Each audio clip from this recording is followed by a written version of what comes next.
really excited about today because we're talking milk soap. I love making soap. We've been making it for years now for our family, and we have done the basic soap method with you guys that we use. However, I thought it'd be nice to take it a step further and make some milk soap together because it just is so nourishing for your skin. It's great for dish soap and body soap alike. And again, it's very simple. You can see here, if you just want a basic milk soap recipe, old-fashioned, this is it. So we've got milk right here, we've got lard right here, and we've got our lye. It kind of escaped me there for a second. And so if you just wanted to make it like this, you would have a nice unscented soap. However, you can go a step further, and I'm going to show you when, but you can also add in some essential oils for some delicious smells, and also you can add in other oils like plantain oil or things like that if you're wanting to make something like a poison ivy soap bar or something like that. And also you can add pretty things like, this is lavender, the tops of lavender, and you can add that to the top of the soap once the saponification process. I'll show you that later on in the video, but we're just going to go ahead and get started here making our soap today. And I wanted to talk about this just for a second. Make sure that you freeze your milk before doing this. If your milk is not frozen and it's either room temperature or refrigerator temperature, when you put the lye on it, it's just going to scald it and it's going to get really nasty and you're not going to be able to use it. It's just, it'll make a mess really. So make sure that you freeze your milk before doing this. My camera angle here so you can kind of see everything. And I'm just going to slowly add in my lye.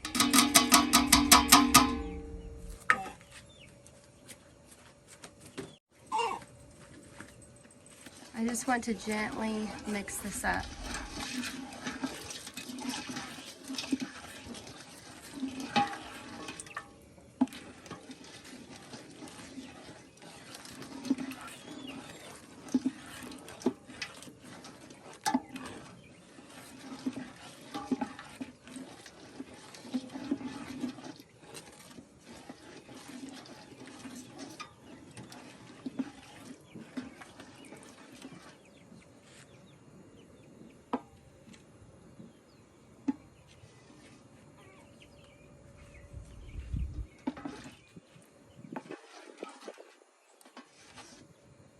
I do want to add, it's best to do this in a well-ventilated area just because the fumes are really strong.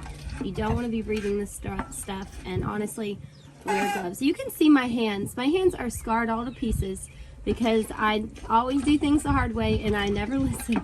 Honestly, I always forget when I'm at the store to get me some gloves, but I've been burned before and it doesn't feel great, so make sure that you're wearing gloves during this process.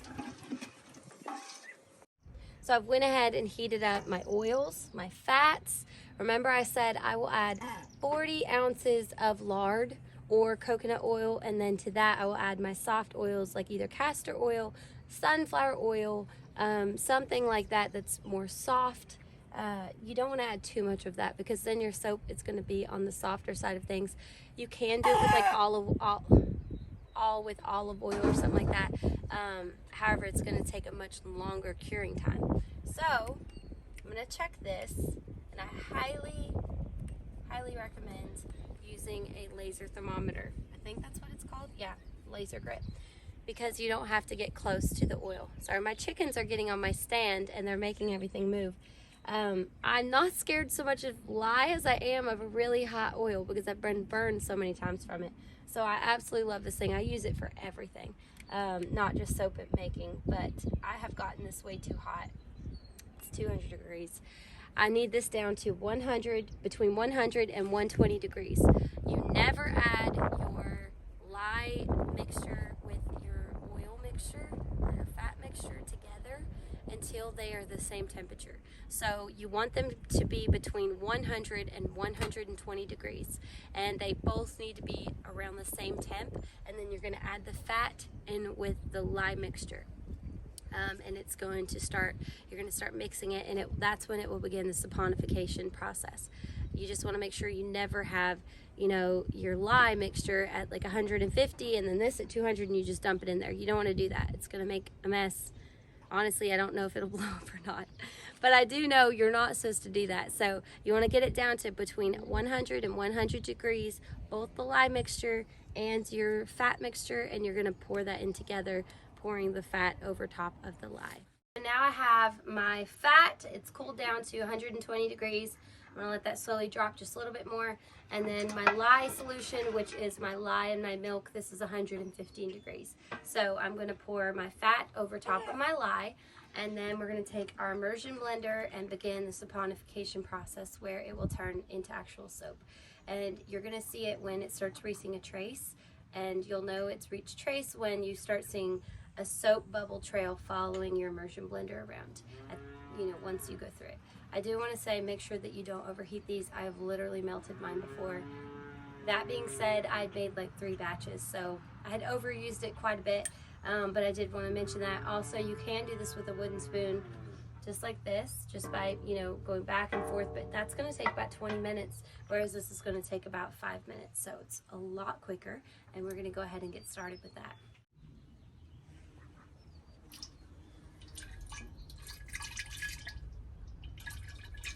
You want to make sure you do this really slowly. And that's honestly just so you don't splash anything on you. Okay. And I am going to add essential oils, but you don't do that yet. You're going to wait until you have reached a trace.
I did want to mention, you do want to make sure that you're doing this again in a well-ventilated area, because you can smell fumes and you don't want to be in a room that's, airtight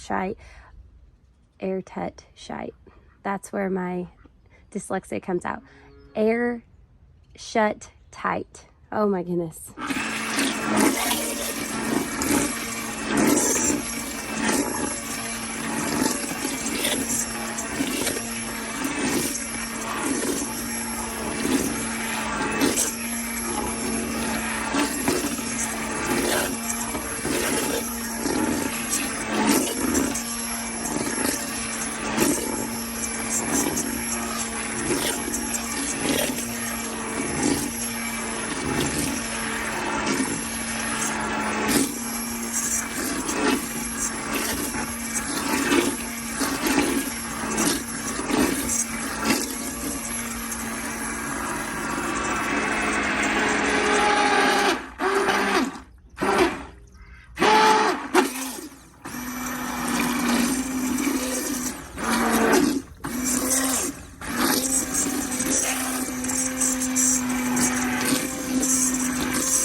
starting to see bubbles, so I'm going to go ahead and add I'm going to use rosemary today because my family absolutely loves it. No, I'm not. I'm just guessing. I'm just going to be honest with you. I'm just guessing. I probably should have checked that. I do want to say, as well as adding your essential oils, this is also a good time to add any color. I'm not going to add color today, but if you wanted to, at this point would be a great time.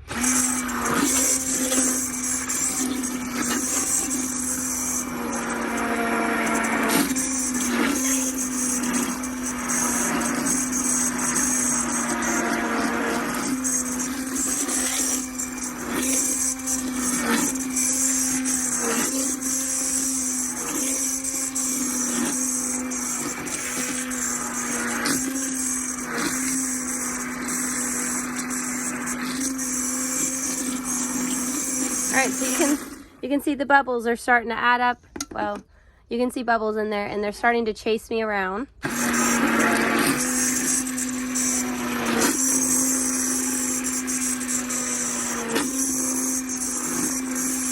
So we've reached trace, and now is the time to pour.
Now this is not on level ground, so I'm going to make sure that I move this over to a place that is level.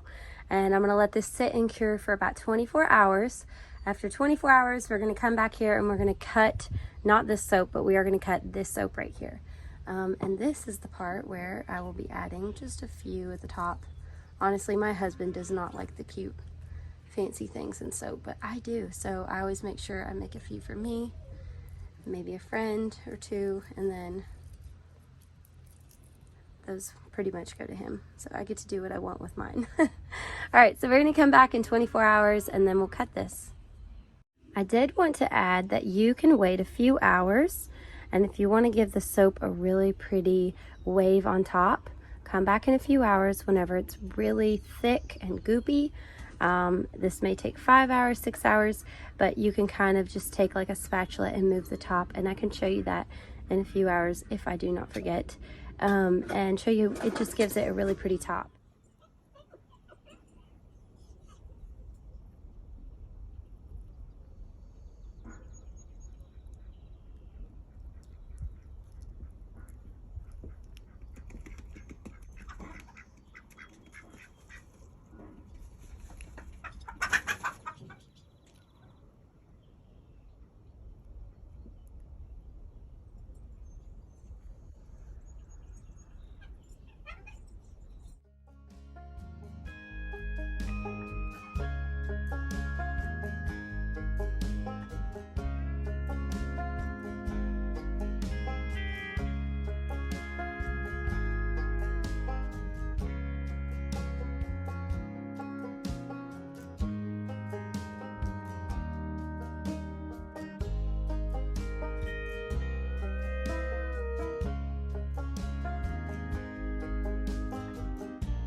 Now we're going to cut up our milk loaf, and Honestly, you can make it as thin or as thick as you want. For the soap bars, you can use a knife to cut it, or you can just take an entire loaf and gift it to someone for a present, for Christmas.